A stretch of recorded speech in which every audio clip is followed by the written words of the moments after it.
कोई हम foreign DNA डाल देंगे और उस बैक्टीरिया को अगर हम इसमें डाल दिए, प्लांट में डाल दिए, तो कोई मान लो अदर बैक्टीरिया है, कोई अदर बैक्टीरिया है जो कि प्लांट में अटैक करेगा, तो सोचो उस जीन को, जो जीन उसको इन्फेक्ट करता था, जो जीन से वो कैंसर बनाता था, जो जीन से मतलब कैंसर ट्यूमर बताता था, वो उसको मिलेगा नहीं। अब वो मिलेगा नहीं तो वो इस प्लांट को इन्फेक्ट नहीं कर पाएगा। तो बस एक एग्जांपल दिया है, बट हम एनिमल के केस में भी बता देते हैं। ठीक है, देखो अब इसमें जैसे मान लो इसी जैसे टीडीएनए बैक्टीरिया का है, हम लोग यहाँ पे टीआई प्लाज्मिड ले सकते हैं।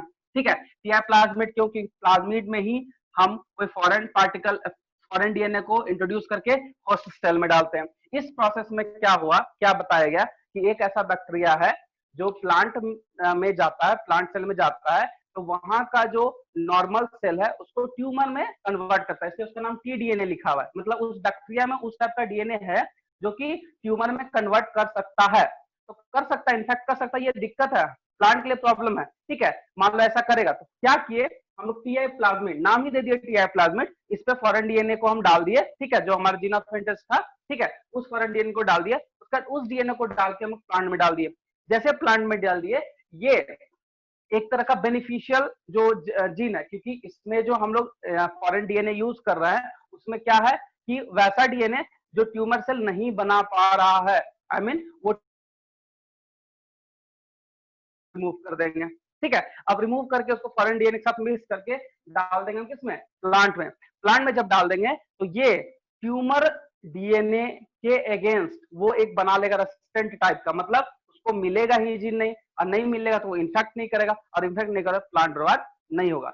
ये हमारा है प्लांट, मतलब ये प्लांट के केस में। तो जैसे पूछता है प्लांट केस में क्या, तो डाइकॉट प्लांट, किसमें, डाइकॉट प्लांट में ये होता है।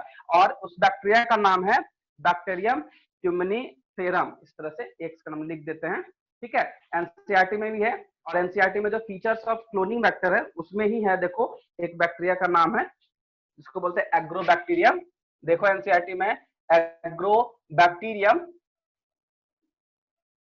ट्यूमनीफेशियंस।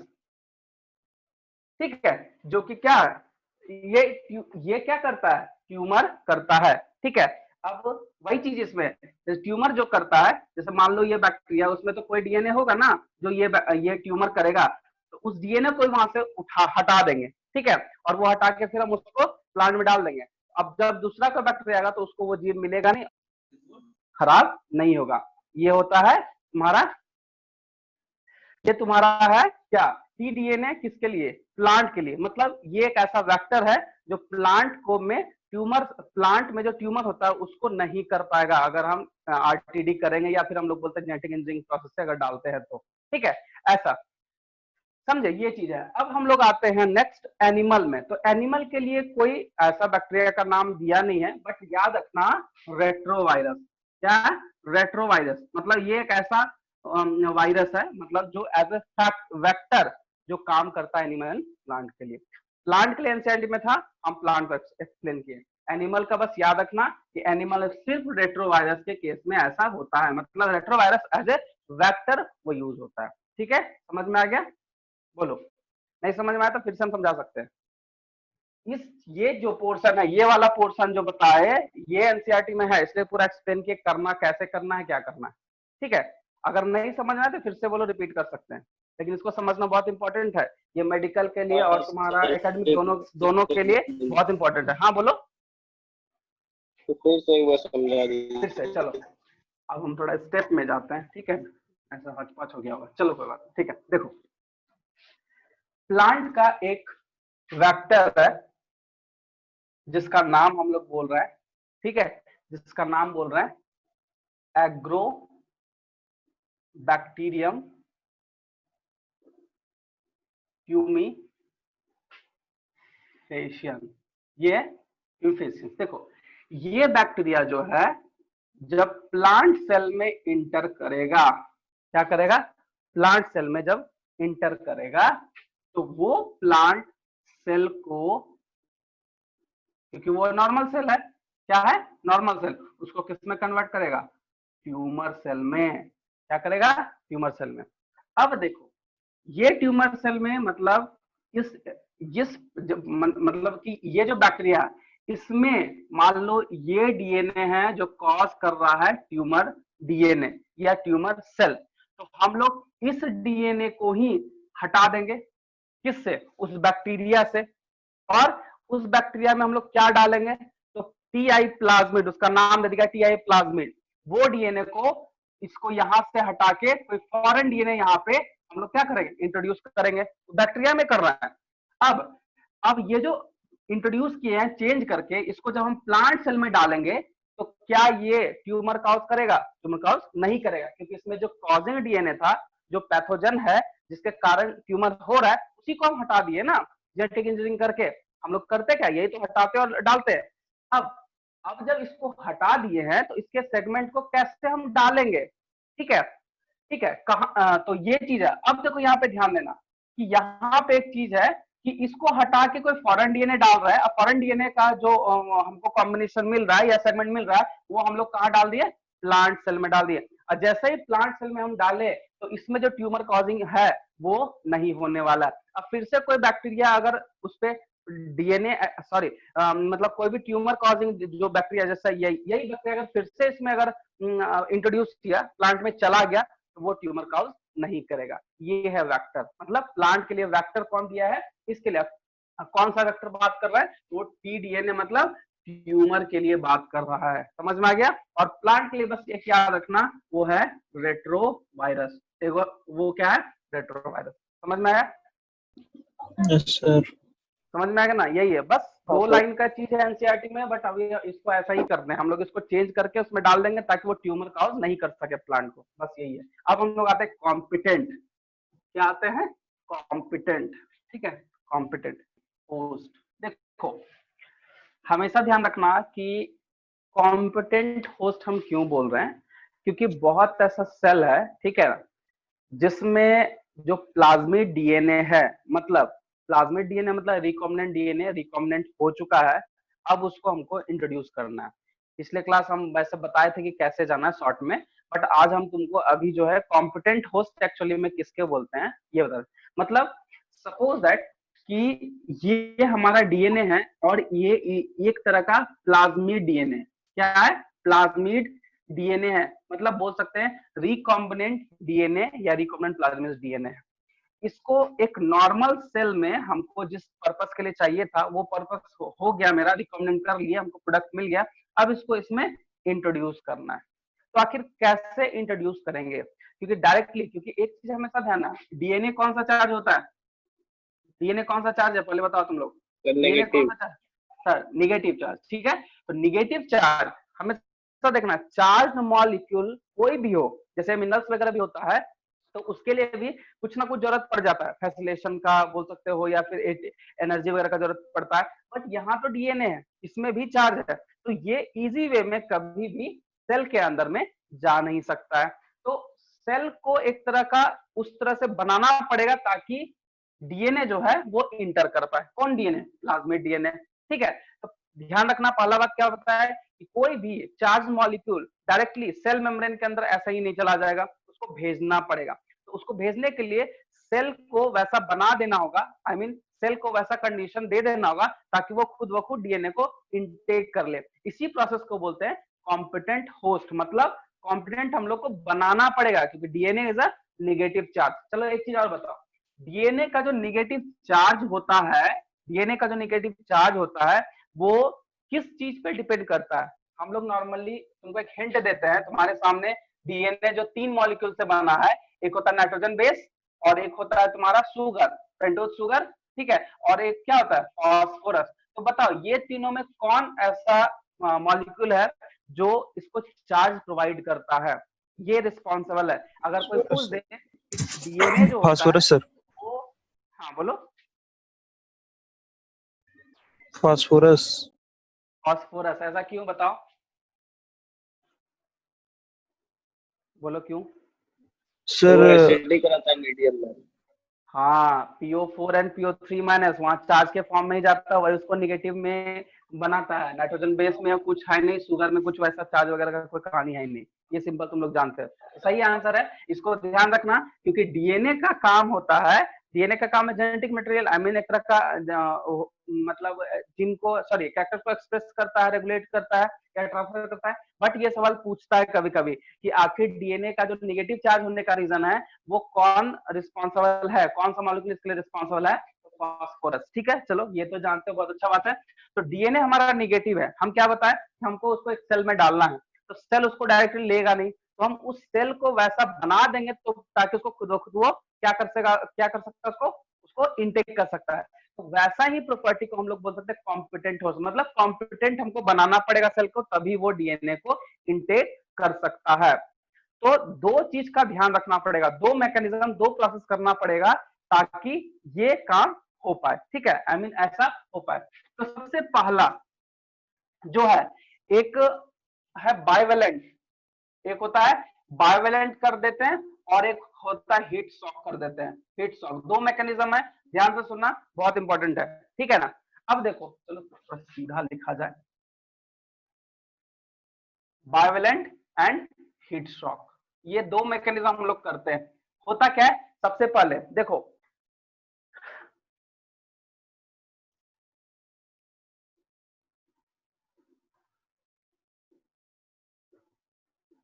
थोड़ा फिगर है, समझ जाओगे इसमें अच्छे से। ये हमारा हो गया सेल मेम्ब्रेन, क्या हो गया, सेल मेम्ब्रेन। चलो आगे थोड़ा देखते हैं। ठीक है, अब यहाँ पे हमारा वो रिकॉम्बिनेंट प्लाज्मिड है। ठीक है, ये कैसा चार्ज है, निगेटिव चार्ज है, ये तो जा नहीं पाएगा ना, तो हम क्या बोल रहे हैं, इसी सेल को वैसा बना दो ताकि ये कॉम्पिटेंट, मतलब ये बना दो ताकि इसको इंटेक कर ले। इसी प्रोसेस को हम लोग क्या बोल रहे हैं, कॉम्पिटेंट होस्ट। तो सबसे पहला बाइवेलेंट। ठीक है, तो बाइवेलेंट में दो चीज यूज होता है, कैल्शियम कार्बोनेट,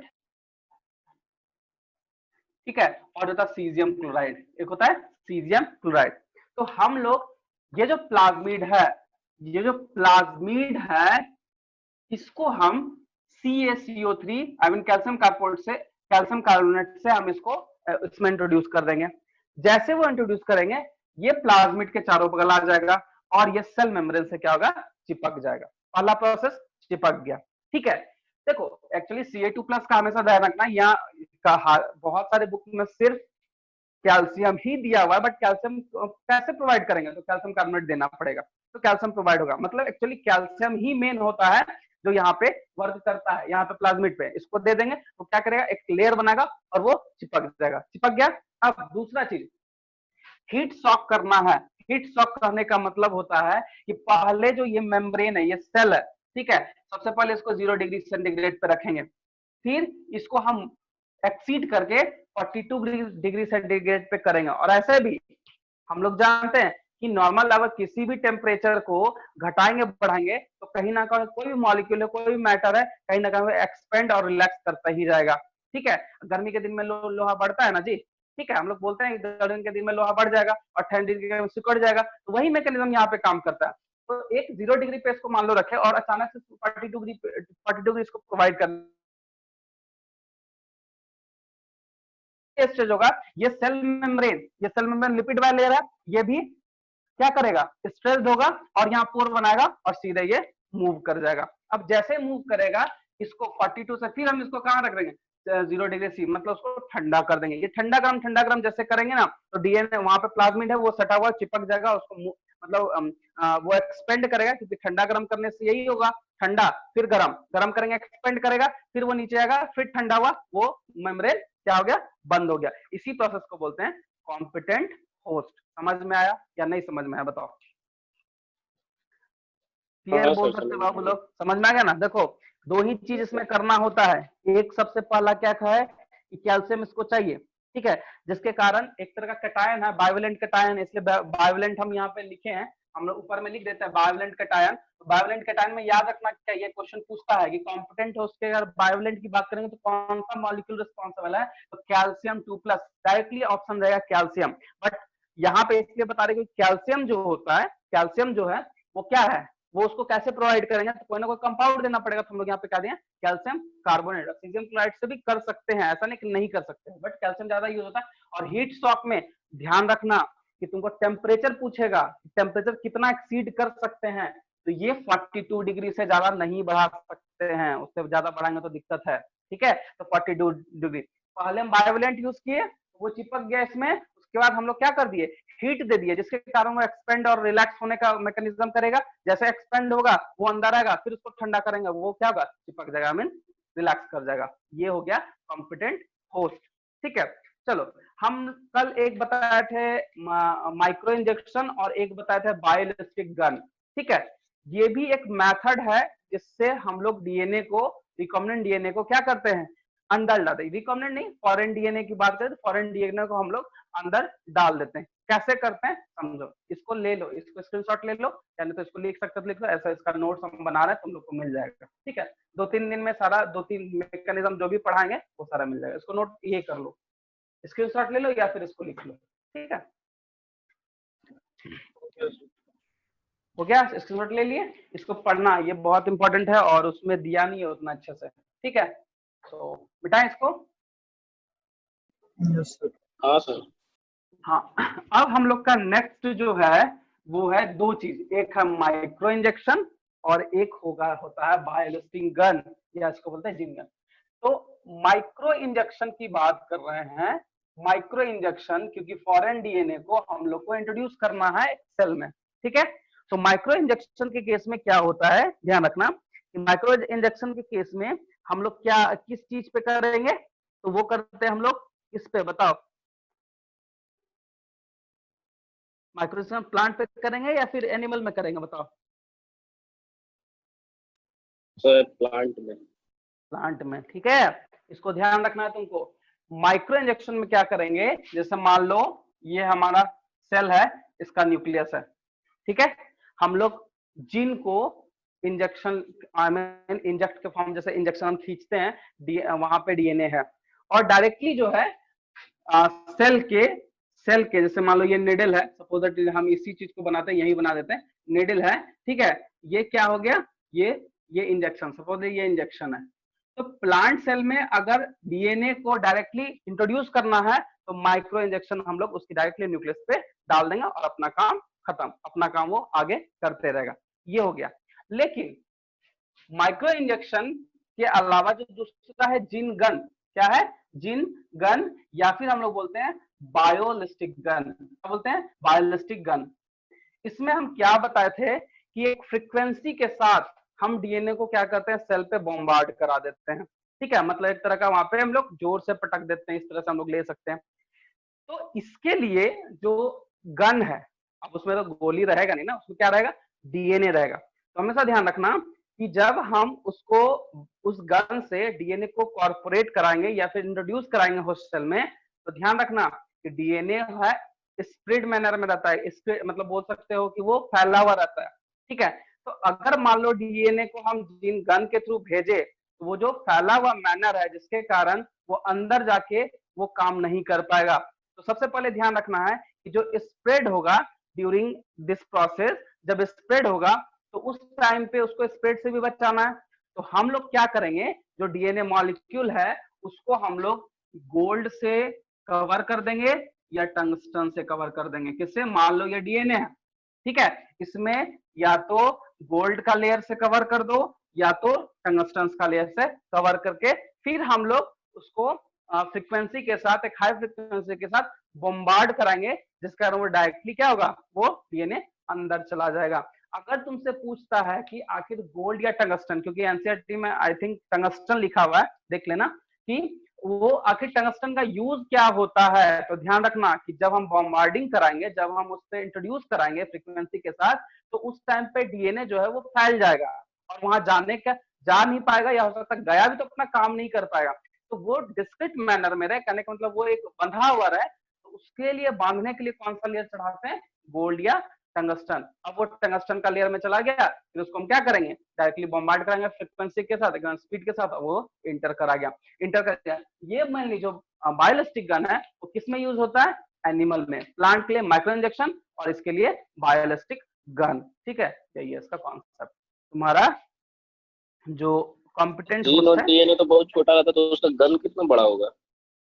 छोटा सा होगा, बहुत बड़ा थोड़े होगा, तो मॉलिक्यूल है ना जी, उसको ट्रांसफर करना है, कर देना और क्या। ठीक है।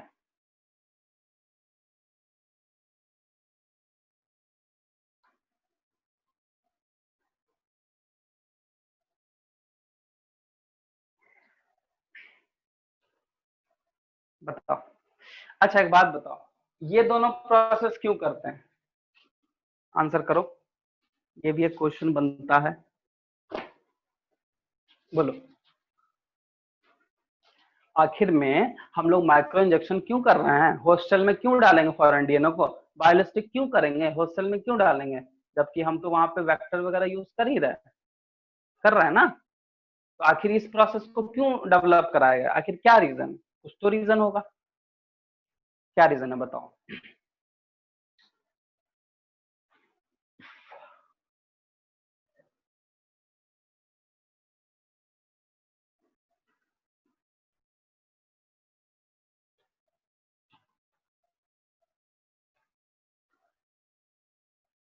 नहीं पता? देखो हम सबसे पहले ही तुमको बताएं कि फॉरेन डीएनए को हम लोग डालेंगे। हम कभी बोल रहे कि प्लाज्मिड डीएनए को डाल रहे हैं? इससे क्या पता चलता है? ये सब मैकेनिज्म में वेक्टर का कोई जरूरत नहीं है। वेक्टर लेस जो फॉरेन, क्योंकि देखो रिकॉम्बिनेंट डीएनए में होता क्या है, ये हमारा फॉरेन डीएनए, फॉरेन डीएनए, और ये प्लाज्मिड डीएनए। और प्लाज्मिड को हम लोग क्या बोल रहे हैं? वेक्टर बोल रहे हैं। मतलब इसके साथ इसको डालेंगे तब ना हम लोग होस्ट सेल में किसी को डालेंगे। इसी प्रोसेस को ना हम लोग बार बार बोल रहे हैं कि बायोटेक्नोलॉजी है, बायोटेक्नोलॉजी है, बायोटेक्नोलॉजी है। तो बायोटेक्नोलॉजी में जरूरी थोड़े कि वेक्टर ही सब जगह जरूरत है। हाँ, वेक्टर से इजी होता है, ठीक है, क्योंकि जिसमें हम डायरेक्टली नहीं भेज पाएंगे उसमें हम लोग किसमें भेजना पड़ेगा? वेक्टर के थ्रू देना पड़ेगा। क्योंकि यहाँ पे कल्चरिंग वगैरह जो होगा वो कैसे होगा? नहीं होगा। सपोज दैट मान लो कि ये ह्यूमन सेल है। अब ह्यूमन सेल से हम लोग क्या निकाल दिए? इंसुलिन का जीन। इंसुलिन का जीन निकाले हैं तो इसका प्रोडक्शन तो कराना पड़ेगा ना। इंसुलिन का जीन किसमें डालेंगे हम लोग?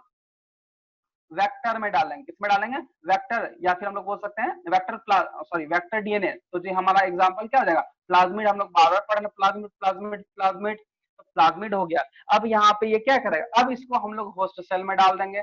तो देखो यहाँ पे इंसुलिन जीन लिए, ठीक है, इसमें डाले, इसके थ्रू हम होस्ट सेल में डाले। जैसे होस्ट में सेल में डालेंगे ये क्या करेगा? इंसुलिन ज्यादा प्रोडक्शन करना, कॉपी वगैरह करना स्टार्ट हो जाएगा, क्योंकि वहां रिकॉम्बिनेशन वगैरह प्रोसेस स्टार्ट होता है। नंबर ऑफ कॉपीज बनेगा, फिर वहां से उसको एक्सट्रैक्ट करके फिर हम वो एज ए वैक्सीन या फिर इंसुलिन इंजेक्शन के फॉर्म पे मार्केट में उतार देंगे। यही चीज होता है। लेकिन यहाँ पे तो वेक्टर है ना, बट वेक्टर के लिए चलो कंपिटेंट होस्ट भी समझ में आ गया, बाकी जो प्रोसेस समझ में आया कि वेक्टर कैसे काम कर रहे हैं। लेकिन अगर मान लो किसी फॉरेन डीएनए को डायरेक्टली डालना होगा तो हम कौन सा प्रोसेस करेंगे? तो हम क्या कर सकते हैं? तो हम ये दोनों प्रोसेस करेंगे। तो वेक्टरलेस मैक्सिमम, अगर बायोलिस्टिक के बारे में पूछता है तो ध्यान रखना, बायोलिस्टिक एक ऐसा प्रोसेस है जिसमें वेक्टर का कोई जरूरत नहीं है। मतलब यहाँ पे डायरेक्टली फॉरेन डीएनए को होस्ट सेल में क्या कर रहा है? इंट्रोड्यूस कर रहा है। यहाँ वेक्टर का कोई जरूरत नहीं है, मतलब इंटरमीडिएट का किसी का जरूरत नहीं होता है, ठीक है। इसीलिए हम ये दोनों यूज करते हैं। तो कभी कभी ये भी पूछता है कि आखिर ये सब प्रोसेस क्यों डेवलप किया गया? क्योंकि वेक्टरलेस, आई मीन वेक्टर हमको नहीं चाहिए सब चीज में, तो हम लोग इंट्रोड्यूस डायरेक्टली कर सकते हैं इस दोनों प्रोसेस से। और बाकी वेक्टर चाहिए तो उसके लिए हमारा रिकॉम्बिनेंट जो प्रोसेस है क्लोनिंग वगैरह वो हो जाएगा, ठीक है। यही है, ठीक है। इसको तुम स्क्रीनशॉट ले लो। अब हम लोग पढ़ेंगे process of recombinant DNA technology. चलो ठीक है, स्क्रीनशॉट ले लो। सबका नोट्स मिल जाएगा, बस समझने के लिए रखो, क्योंकि 2-3 दिन टाइम देना पड़ेगा, तब तक मैं तुम्हारा पीडीएफ तैयार कर देगा, हो गया सर। ठीक है। चलो समझा उदय? Yes sir. ठीक है ना? क्यों क्यों डेवलप किए ये पता चल गया। देखो अब हम लोग का नेक्स्ट जो है वो process of recombinant DNA technology. तो प्रोसेस है तो हम लोग का कम से कम 3 से 4 उसमें आई मीन प्रोसेस देखेंगे क्या क्या करना है। तो सबसे पहला हम लोग एक एक को डील करते हैं, छोटा छोटा चीज है, ठीक है। सबसे फर्स्ट में प्रोसेस ऑफ आरटीडी।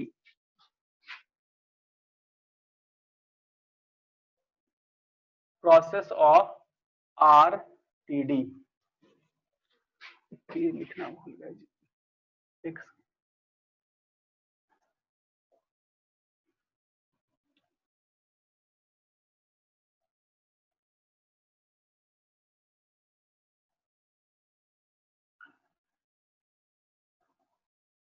अब यहाँ पे देखना प्रोसेस ऑफ आरटीडी में सबसे जो पहला प्रोसेस है वो है isolation of genetic material, isolation of genetic material, ठीक है। दूसरा प्रोसेस है cutting a piece of DNA at specific site, मतलब ओराल रिकॉग्निशन साइट। तीसरा amplification of DNA using PCR, ठीक है, पीसीआर टेक्निक जो पॉलीमरेज चेन रिएक्शन है, ठीक है। उसके बाद फिर फोर्थ में आ जाएगा, फोर्थ पार्ट में आ जाएगा, फोर्थ प्रोसेस में है, फोर्थ में है insertion of RTD into the host cell. उसके बाद है फोर्थ में इंसर्शन ऑफ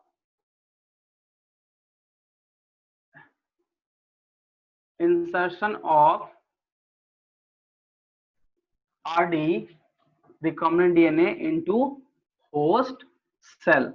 और एक लास्ट का जो प्रोसेस है वो प्रोसेस है हमारा obtain the foreign gene product. Obtain the foreign gene product में हम लोग पढ़ेंगे फॉरेन जीन प्रोडक्ट, ठीक है। देखो तो ये 5 चीज है। तो obtain of foreign gene product में हम लोग को मेनली क्या देखना है, इसको ध्यान देना है। फॉरेन जीन प्रोडक्ट में मतलब जो प्रोडक्ट बनाते हैं, कैसे उसको ऑब्टेन करते हैं, कैसे मार्केटिंग करते हैं, कैसे सेपरेट करते हैं, ये चीज है।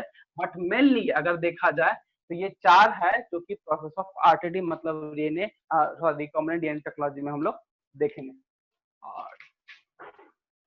डीटी, ठीक है। तो सबसे पहला है हमारा आइसोलेशन ऑफ जेनेटिक मटेरियल, इसको समझते हैं, ठीक है।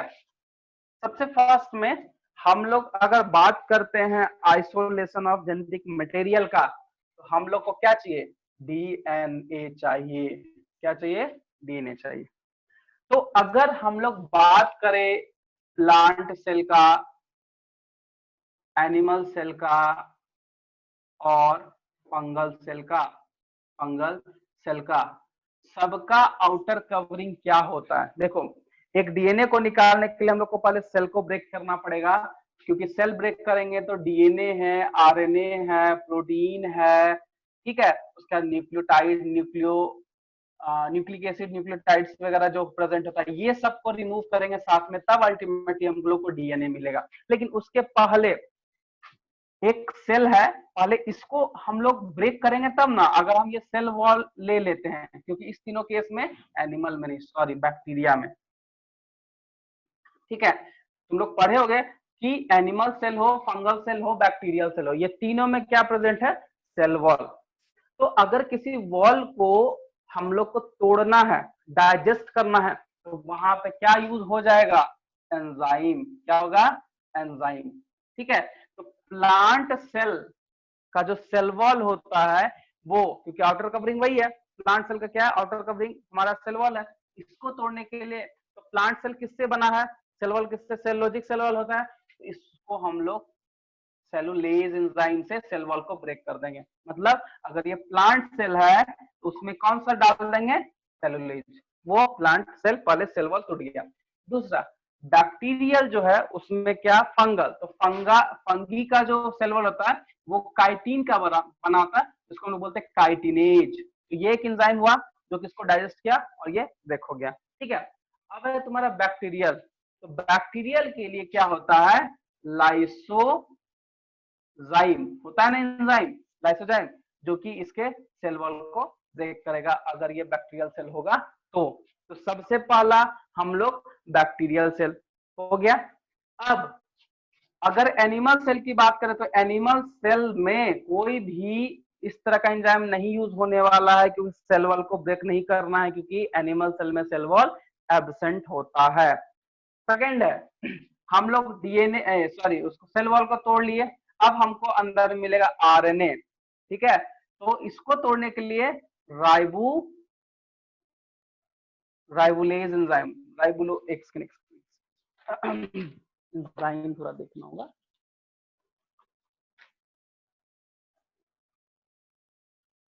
Ribo nucleus, sorry, ribo nucleus enzyme यहाँ पे चाहिए होगा। किसको? आरएनए को हटाना है। अब आरएनए को हटाने के बाद हमको प्रोटीन हटाना होगा। तो प्रोटीन के लिए क्या हटाएंगे? तो प्रोटीएजेस, प्रोटीएजेस, उसमें फैट भी होगा, फैट मॉलिक्यूल भी होगा, तो इसमें होगा लाइपेजेस। ये सब एंजाइम बहुत इंपॉर्टेंट है, एक्चुअली पूछता है कभी कभी। तो देखो पहले हम लोग देखे क्या कि ये सेल वॉल है, तो सेल वॉल के लिए ये तीनों एंजाइम है, ठीक है।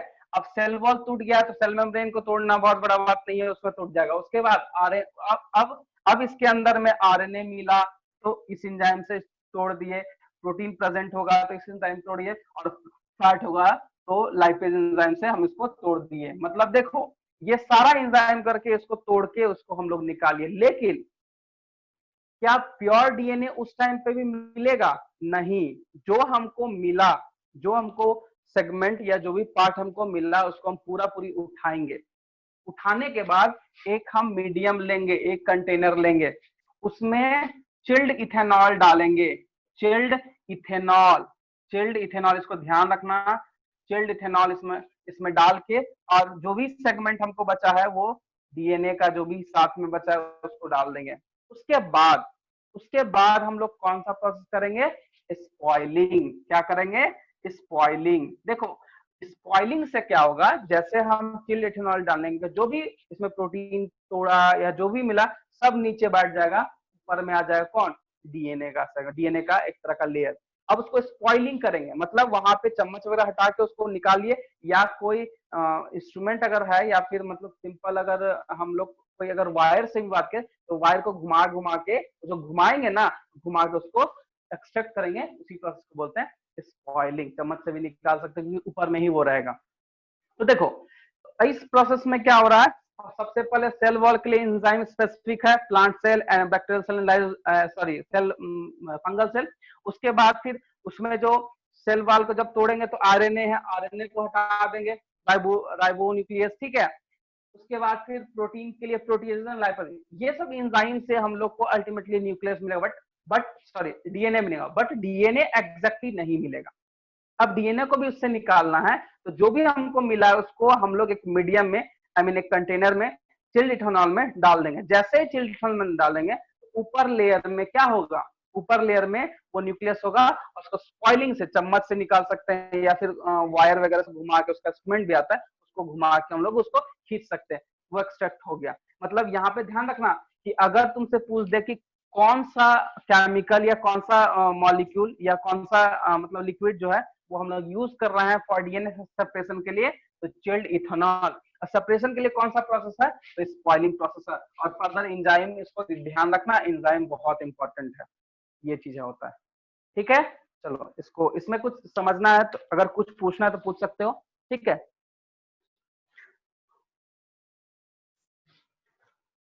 इसमें अगर कुछ समझना है तो समझना, ऐसे एनसीईआरटी का लाइन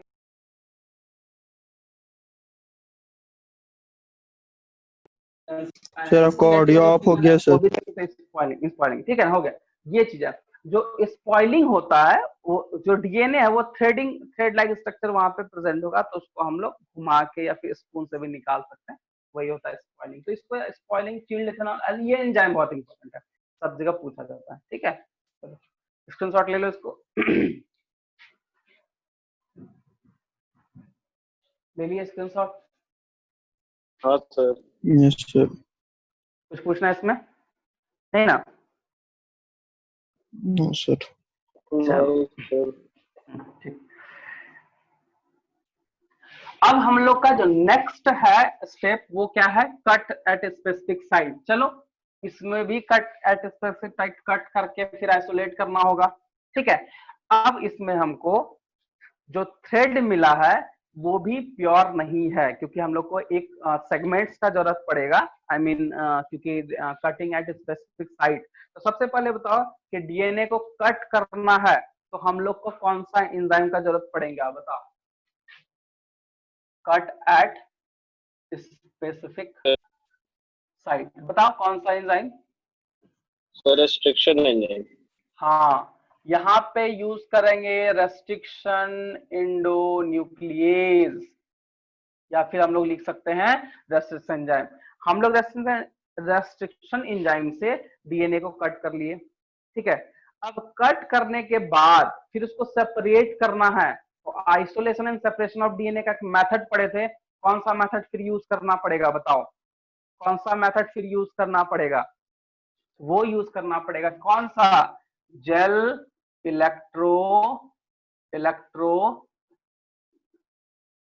इलेक्ट्रोफोरेसिस, ठीक है।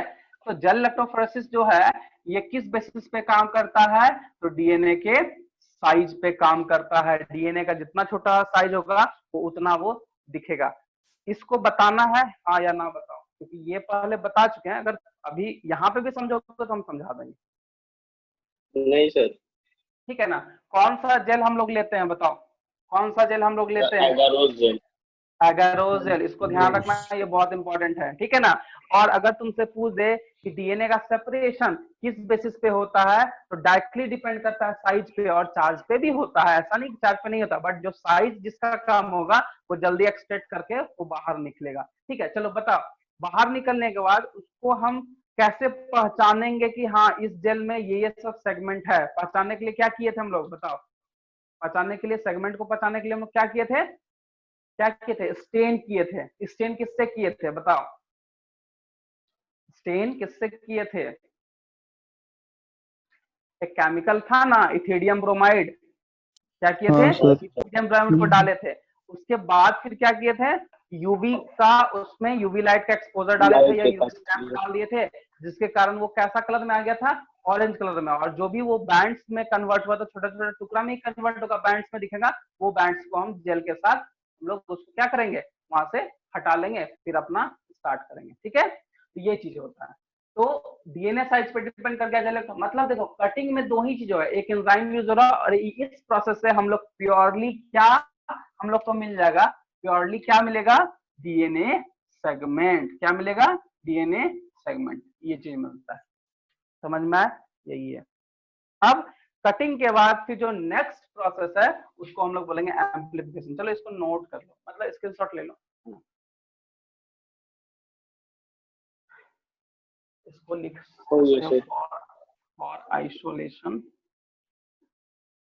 और and separation of DNA, separation of DNA. चलो हम लिख देते हैं using agarose gel for isolation separation of DNA, मतलब, और ये जो है ये डीएनए के साइज पर डिपेंड करेगा, ठीक है। इसको आप ले लो स्क्रीनशॉट, ठीक है, आपको क्लियरली समझ में आ जाएगा। तीसरा प्रोसेस है एम्प्लीफिकेशन का। हो गया,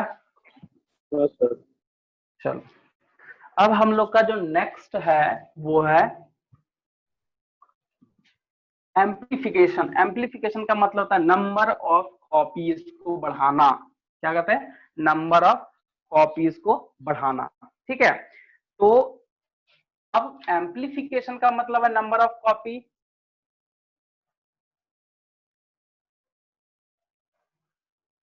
number of copy, sorry, amplification using PCR, ठीक है। तो पीसीआर क्यों, तो इसका फुल फॉर्म होता है पॉलीमरेज चेन रिएक्शन। ये होता है पॉलीमरेज क्यों, क्योंकि इसको एंजाइम डालना होगा। चेन क्यों, मतलब रिपीटिंग सीक्वेंस बने, रिपीटिंग सेगमेंट बने, इसलिए। अगर तुमसे पूछे एंजाइम, कौन सा एंजाइम यूज करता है, हमेशा ध्यान रखना है पॉलीमरेज के लिए कौन सा एंजाइम करेंगे, डीएनए, क्योंकि DNA polymerase enzyme as a polymerization के लिए यूज होता है। अब हम लोग को इसमें देखना है कि पीसीआर टेक्निक में, क्योंकि एम्प्लीफिकेशन है, पर पीसीआर टेक्निक में होता क्या है। तो पीसीआर जो है उसके लिए मतलब इस साइंटिस्ट को मतलब नोबेल प्राइज भी मिला है इस मेथड के लिए, कैरी मेलिस करके नाम है उसका, और रिसेंटली ही मिला है, बहुत ज्यादा दिन नहीं हुआ है, 1985 के अप्रॉक्स में, रिसेंटली मतलब हो गया 2-3 साल। तो 1985 में इसको इस काम के लिए इनको मिला, नहीं सॉरी 1993 में, सॉरी 1993 में इनको नोबेल प्राइज मिला। और ये काम कब किए थे, तो 1985 में किए थे, और मरे भी बहुत ज्यादा दिन नहीं हुआ है, कुछ ही दिन पहले ये मरे हैं। ठीक है, तो एम्पलीफिकेशन, अब एम्पलीफिकेशन जो होता है, आई मीन पीसीआर अगर हम बोल रहे हैं, उसमें 3 जो है वो प्रोसेस होता है। सबसे पहला प्रोसेस क्या है? सबसे पहला प्रोसेस है डीनेचुरेशन। क्या है? डीनेचुरेशन। डीनेचर करने का मतलब कि अगर मान लो हम डीएनए एक सेगमेंट लेते हैं, तो उसका तो कॉम्प्लीमेंट्री बेस पे टेम्पलेट और कॉम्प्लीमेंट्री तो होगा ना, तो सबसे पहले इसको अलग करना पड़ेगा। उसी प्रोसेस को हम लोग बोलते हैं डीनेचुरेशन। हम लोग बताते हैं क्या होता है। डीनेचुरेशन के बाद होता है एनिलिंग, एनिलिंग, और लास्ट में होता है, लास्ट में जो है वो एक्सटेंशन होता है। क्या होता है? एक्सटेंशन। इसको हम फिगर से समझेंगे क्या होता है नहीं होता है, हर एक स्टेप में कुछ ना कुछ बात है, तो हम लोग सब। तो सबसे पहले डीनेचुरेशन की बात करते हैं, तो ध्यान रखना कि डीनेचुरेशन कहने का मतलब टेम्परेचर क्या होना चाहिए? Temperature high. जब डीनेचुरेशन प्रोसेस होता है, तो अगर डीएनए में हम 94 डिग्री सेंटीग्रेड अगर हम हीट दे दिए, तो ये क्या होगा? ये अलग अलग हो जाएगा। 5' से 3' एंड 3' से 5', ये सेगमेंट है। तो सबसे पहला प्रोसेस हम क्या लिख रहे हैं? डीनेचुरेशन। पहला क्या लिख रहे हैं? डीनेचुरेशन। और डीनेचुरेशन जब होगा तो यहाँ पे क्या आ जाएगा? ये दोनों अलग अलग हो जाएगा, दोनों सेगमेंट अलग अलग होगा, जहां हो जाएगा ना, इसी प्रोसेस को बोलते हैं डीनेचुरेशन। लेकिन जब ये, क्योंकि अभी हम तुरंत तुमको बताया था कि टेम्परेचर बढ़ेगा तो एक्सपेंड कर जाएगा, तो ये भी तो एक्सपेंड कर जाएगा, तो एक्सपेंड करेगा। अब आता है एनिलिंग। तो एनिलिंग में क्या होता है कि हमको प्राइमर का जरूरत पड़ता है। प्राइमर हम लोग एक टेक्निक से यूज कर लेंगे, प्राइमर हम लोग ले लेंगे यहाँ पे, अब प्राइमर यहाँ पे इसको डाल देंगे, फिर टेम्परेचर घटा देंगे। अब देखो, हम लोग यहाँ पे प्राइमर डाले और इसको न्यूक्लियोटाइड मिलेगा भी, लेकिन वो कैसे चेन बनाएगा? इसको पूरा जो प्रोसेसिंग है ये कैसे करेगा? कैसे करेगा? तो ये जो सबसे पहले हम लोग एनालिंग में क्या होगा? जोड़ेंगे, मतलब ज्वाइनिंग करेंगे। इसको ज्वाइन करेंगे भाई, प्राइमर को इसके साथ ज्वाइनिंग करेगा, तो यहाँ पे लागेज एंजाइम काम करेगा। यहाँ हम लोग ज्वाइनिंग कर दिए, लेकिन अब ये जो यहाँ पे रिकम्बिनेंट होके एक पेयर बनाएगा, यहाँ पे रिकम्बिनेंट एक बड़ा सा सेगमेंट बना के, तब ना ये दोनों एक साथ फिर हो जाएगा। ठीक है, देखो, एक से फिर 2 बना, फिर इससे इसको फिर अलग करके 4 बनेगा, फिर 8 का बनेगा, 16, 32 का करते बनेगा। तो एनालिनिंग में ये होगा। लेकिन एक्सटेंशन, तो एक्सटेंशन में क्या? एनालिनिंग में हम लोग यहीं तक थे।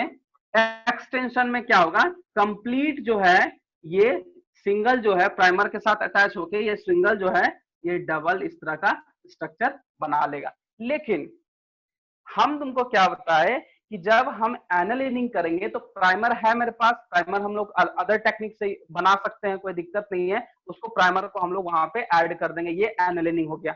लेकिन ऐड करने के बाद अब हमको इसको पॉलीमराइजेशन करना है, मतलब बहुत सारा कॉपी बनाना है, क्योंकि एक कॉपी जब तक सेगमेंट है तो इसके साथ मान लो हम ऐसा है तो ऑटो न्यूक्लियोटाइड का अटैचमेंट करना पड़ेगा।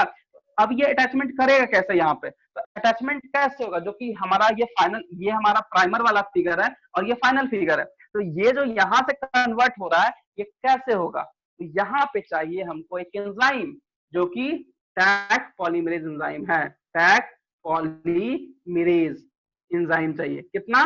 Polymerase enzyme. ठीक है, जैसे ही वो टैग पॉलीमरेज एंजाइम देंगे, ये पूरी अपना सेगमेंट को बना के उसको कंप्लीट कर देगा।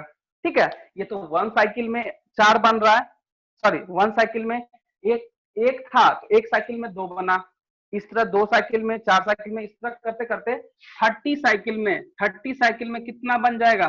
तो 1 मिलियन ऑफ सेगमेंट का फॉर्मेशन हो गया हमारा, मतलब 1 मिलियन ऑफ रिकम्बिनेंट डीएनए का कॉपी हम लोग बना दिए 30 साइकिल में। बट एक जो है कॉन्सेप्ट वो बताते हैं, आखिर हम यहाँ पे टैग पॉलीमरेज एंजाइम क्यों लिए? आखिर हमको यही क्यों लिया? हम डीएनए पॉलीमरेज भी ले सकते थे, बट टैग क्यों लिए? तो ध्यान रखना, हम सबसे पहले तुमको बताए थे कि 94 डिग्री पे इसको डीनेचुरेट किए, फिर ये घट के 60 डिग्री में आ जाता है, फिर जब ये एनालिनिंग होता है तो 72 डिग्री ये इसको चाहिए होता है। तो ध्यान रखना, जब टेम्परेचर बढ़ा रहे हैं तो हमको वहां पे एंजाइम का क्राइटेरिया भी देखना पड़ेगा, क्योंकि अगर हम नॉर्मल डीएनए पॉलीमरेज एंजाइम को डाल दिए ना, तो वो एंजाइम कोई काम का नहीं होगा, क्योंकि वो डिजनरेट कर जाएगा। तो वहां पे हम लोग टैग पॉलीमरेज एंजाइम का यूज किए। क्या किए? टैग पॉलीमरेज एंजाइम का। अब जब ये टैग पॉलीमरेज एंजाइम का यूज कर रहे हैं तो टैग पॉलीमरेज एंजाइम में एक चीज होता है, ये एक्सट्रीम हीट पे भी ये एंजाइम काम अपना करेगा। मतलब डीएनए पॉलीमरेज का जो काम है वो कौन कर दिया, टैग पॉलीमरेज एंजाइम, मतलब वो टीएक्यू जो है टैग पॉलीमरेज। अब ये टैग पॉलीमरेज एंजाइम आया कहां से भाई, क्योंकि नॉर्मल बैक्टीरिया में तो अगर टेम्परेचर बढ़ाएंगे तो वो मर जाएगा, ऐसे भी हम लोग जानते हैं, बैक्टीरिया हो वायरस हो सबका अलग अलग कैटेगरी है। बट अगर कॉमन अगर हम बात करें बैक्टीरिया का, इकोलाई वगैरह बैक्टीरिया का, उसमें उसका अगर हम उसमें अगर कुछ कराना है या जो भी कराना है तो डीनेचुरेशन इतना हाई टेम्परेचर है, और इस हाई टेम्परेचर को क्योंकि अलग भी रखना है तो इतना टेम्परेचर मेंटेन करना पड़ेगा। और टेम्परेचर मेंटेन करने के लिए अगर हम डीएनए सॉरी टेम्परेचर मेंटेन को कराना है तो डीएनए पॉलीमरेज हम एंजाइम यूज नहीं कर सकते हैं। उस जगह पे कौन सा एंजाइम यूज करेंगे, तो टैग पॉलीमरेज। जैसे वो एंजाइम देंगे वो अपना स्टेबल रहेगा उस टाइम पे। वहां पे एक चीज तुमको ध्यान देना पड़ेगा, आखिर ये टैग पॉलीमरेज एंजाइम कहां से आया है। ठीक है, तो एक स्पीसीज का नाम लिख लो, थर्मो एक्वाटिकस। क्या होगा, थर्मो एक्वाटिकस, क्योंकि ये जो पहला है ये थर्मल स्टेबल है, थर्मल स्टेबल कंपोनेंट इसको हम बोल रहे हैं। क्यों थर्मल स्टेबल कंपोनेंट बोल रहे हैं बताओ, क्योंकि ये इतना डिग्री पे भी ये अभी टूटा नहीं है, अलग भले हुआ लेकिन ये डिस्ट्रॉय नहीं हुआ, डिजनरेट नहीं हुआ, तो इसको थर्मल स्टेबल बोल रहे हैं। अब इसी स्टेबल पे भी इसको क्या करना, एंजाइम देके पीसीआर पॉलीमरेज कराना पड़ेगा, तो कौन सा यूज करें, टैग पॉलीमरेज। तो आखिर इतना टेम्परेचर कौन सर्वाइव करने वाला है, टैग। तो टैग पॉलीमरेज आया कहां से, ये एंजाइम कहां से इसको निकालेंगे, तो साइंटिस्ट सोचा कि एक्सट्रीम कंडीशन पे जो सर्वाइव कर रहा है बैक्टीरिया उससे हम निकालते हैं। तो वही एग्जाम्पल है तुम्हारा, एक नाम बता देते हैं, थर्मो हाँ उसमें है थर्मोफिलस बैक्टीरियम थर्मस एक्वाटिकस। आइए थर्मस एक्वाटिकस क्यों लिया गया, थर्मस एक्वाटिकस क्यों लिया गया, थर्मस एक्वाटिकस स्पीसीज का नाम है, लेकिन एक्वाटिकस मतलब वो एक्वाटिक में प्रेजेंट है। सपोज दैट कि ये हमारा बैक्टीरिया है और वो है थर्मस एक्वाटिकस। थर्मस का यहाँ सीरियसली मतलब है थर्मल, आई मीन टेम्परेचर, और एक्वाटिक का मतलब वहां पे एक्वाटिकस का मतलब ये एक्वाटिक में प्रेजेंट है, एक्वाटिक पे पानी से, मतलब ये बैक्टीरिया को पानी से लिया गया है, वहां से निकाल के जो एक्सट्रीम टेम्परेचर पर सर्वाइव कर रहा है वहां से एंजाइम को बनाया, एंजाइम को एक्सट्रैक्ट किया, और फिर वो एंजाइम इस पीसीआर में, क्योंकि तीसरा जो प्रोसेस है वो एक्सटेंशन है, अब ये एक्सटेंशन जो है ये एंजाइम करके हम लोग इसको एक्सटेंड कर देंगे, और एक्सटेंड करने के बाद ये जो चेन बनेगा वो हमारा चेन तैयार है, recombinant copy recombinant DNA technology हमारा तैयार है। अब उसका जो प्रोडक्ट या फिर जो भी हमको मॉलिक्यूल बनाना है वो बनाएंगे। अब उसमें लिखा हुआ है कि अगर हम एक, देखो बहुत कम टाइम पे 30 साइकिल, मतलब अगर 30 साइकिल इसी तरह से हम करवा दिए कम टाइम पे, हमको कितना मिल जाएगा, 1 million of recombinant DNA segment मिल जाएगा। समझ में आया, यही है हमारा रिकॉम्बिनेंट डीएनए टेक्नोलॉजी में पीसीआर का यूजिंग, मतलब पॉलीमरेज चेन रिएक्शन। समझ आया, यही है। अब इसमें बोलो, इसमें कुछ पूछना है तो पूछ सकते हो, इसमें अगर कुछ पूछना है तो पूछ सकते हो।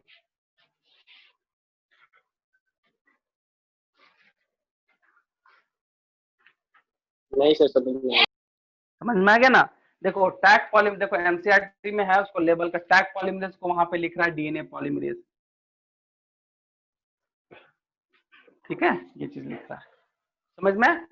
बाकी बात यही है तुम्हारा मैकेनिज्म, ठीक है। इसमें कुछ पूछ, डीनेचरेट में हीट करके क्या करेंगे, अलग करेंगे, एनालिनिंग में प्राइमर बनाएंगे, और उसका इसको एक्सटेंशन में ये एंजाइम डालेंगे, उस प्राइमर में एंजाइम डालेंगे, उस प्राइमर में फिर एक्सटेंड कर जाएगा, और नेक्स्ट में 30 अगर साइकिल अगर ये करा दिए तो 1 मिलियन ऑफ सेगमेंट हम लोग को तैयार हो जाएगा। यही है तुम्हारा मैकेनिज्म, इसको स्क्रीनशॉट ले लो।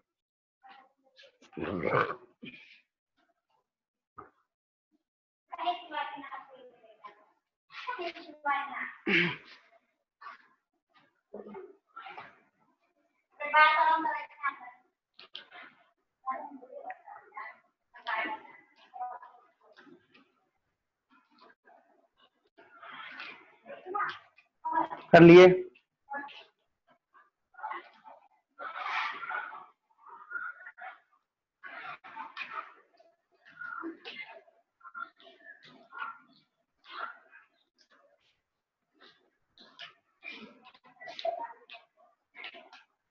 हो गया?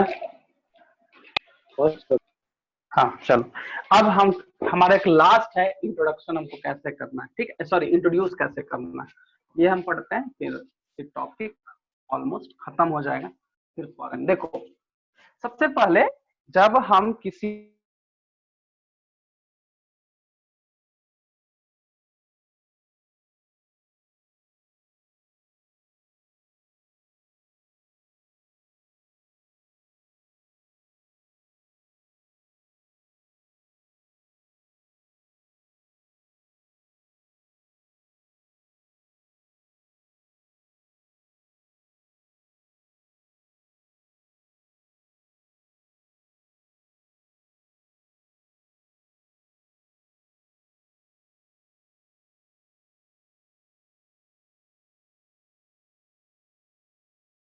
Transformation and non trans sir कुछ दिख नहीं रहा है सर। सर आपका वीडियो पॉज हो जा रहा है सर, नेटवर्क इशू। ये ठीक हो गया? अचानक से कट गया था इसलिए हम भी रुक गए थे। ठीक हो गया अब? हाँ सर। ठीक है, बस बस और ज्यादा नहीं, 2-4 मिनट लेंगे, ज्यादा नहीं। देखो, अब यहाँ पे ट्रांसफॉर्म एंड नॉन ट्रांसफॉर्म, सबसे पहले ध्यान दो कि अगर हम कोई प्लाज्मिड लेते हैं तो उसमें क्या है, एम्पिसिलिन या टेट्रासाइक्लिन क्या रेसिस्टेंट जीन है। सपोज एम्पिसिलिन हम रेसिस्टेंट जीन का कोई हम प्लाज्मिड ले लिए, ठीक है, उसको हम किसी सेल पे डालेंगे, ये तो एम्पिसिलिन रेसिस्टेंट है ना, जो कि ट्रांसफॉर्म कर सकता है। तो एम्पिसिलिन रेसिस्टेंट जब हम इस पे डालेंगे तो ये अंदर जाएगा और अंदर में जो ampicillin transfer sorry ampicillin resistant gene जो है वो इसको डिटेक्ट करेगा, इसको मारेगा नहीं। लेकिन कुछ ऐसा बैक्टीरिया है जिसमें वो जीन नहीं है, और वो अगर इसमें इंट्रोड्यूस करेंगे तो वो क्या हो जाएगा, वो मर जाएगा। तो जो नॉन ट्रांसफॉर्मिंग है वो मर जाएगा, और जो ट्रांसफॉर्मिंग है वो जिंदा रहेगा। उसी से हम उसको पहचानेंगे और फिर हम उसको इंट्रोड्यूस कर देंगे सेल में। बस इकोलाई में डाल दिए, होस्ट सेल हमारा इकोलाई मान लो होता है, और इकोलाई में वो जो मतलब कि फॉरेन डीएनए या फिर हम लोग क्योंकि हम लोग क्या कर रहे हैं, एक मतलब प्लाज्मिड डीएनए ले रहे हैं जो हमारा वेक्टर है, और एक है फॉरेन डीएनए, इस दोनों को हम यहाँ पे मिला के एक प्रोडक्ट बना दिया प्लाज्मिड डीएनए। अब इसमें मान लो एम्पिसिलिन रेसिस्टेंट जीन होगा, ठीक है, इसमें होगा। अब ई कोलाई में एम्पिसिलिन रेसिस्टेंट जीन वाला इसमें जीन प्रेजेंट है, जब इसमें डालेंगे तो ये दोनों के अगेंस्ट रेसिस्टेंट हो गया ना, तो ये रेसिस्टेंट होगा तो मरेगा नहीं। ये प्लाज्मिड इसमें हम लोग होस्ट में डाल देंगे, पहचानना पड़ेगा कौन ट्रांसफॉर्म है कौन ट्रांसफॉर्म नहीं। जो ट्रांसफॉर्म होगा उसी में डाल पाएंगे, जो नहीं होगा तो उसको तो मार देगा। अब सब इसमें नहीं है तो वो जाएगा ना, तो उसमें अपना ग्रो करेगा, लेकिन रेसिस्टेंट जीन होगा तो ट्रांसफॉर्म उसको क्या करेगा, वो मार देगा। तो इस तरह से ये होस्टिंग करते हैं हम लोग। मतलब यहाँ पे देखना पड़ेगा, क्योंकि इस सेरिया कोलाई में मान लो हम मेरा होस्ट सेल इस सेरिया कोलाई, तो उसमें देखना पड़ेगा कि एम्पिसिलिन जो है वो रेसिस्टेंट जीन है, क्योंकि एम्पिसिलिन को ही लेके ले, और इसी को सेलेक्टेबल मार्कर को यूज करके हम लोग होस्ट में उसको इंट्रोड्यूस करेंगे। बस यही चीज है उसमें कॉन्सेप्ट। बस ये क्लियर है? ठीक है, इसमें कुछ पूछना है तो पूछ सकते हो, अगर नहीं समझ आया तो फिर से हम बता देंगे। बोलो। नहीं तो समझ में आ गया। सिंपल है, रिकॉम्बिनेंट अगर डीएनए होगा तो उसमें रेसिस्टेंट होगा ना, रेसिस्टेंट जीन होगा, क्योंकि वो वेक्टर है ना। तो वो किससे रेसिस्टेंट होगा, तो एम्पिसिलिन से रेसिस्टेंट होगा। तो एम्पिसिलिन से अगर रेसिस्टेंट होगा और उसको अगर होस्ट में डालेंगे, वहां पे भी देखना पड़ेगा ना कि रेसिस्टेंट है कि नहीं है। अगर रेसिस्टेंट नहीं हुआ तब तो मर जाएगा ना वो, लेकिन अगर रेसिस्टेंट होगा तो वो ट्रांसफॉर्म कर गया। वही ट्रांसफॉर्म वाला को ही हम लोग इंट्रोड्यूस उसमें मतलब होस्ट में डाल देंगे। होस्ट में डालने के लिए हमारा प्रोसेस है ये, component cell competent cell host cell का मैकेनिज्म अपना सकते हैं, प्लांट में होगा या एनिमल में होगा तो माइक्रो इंजेक्शन है।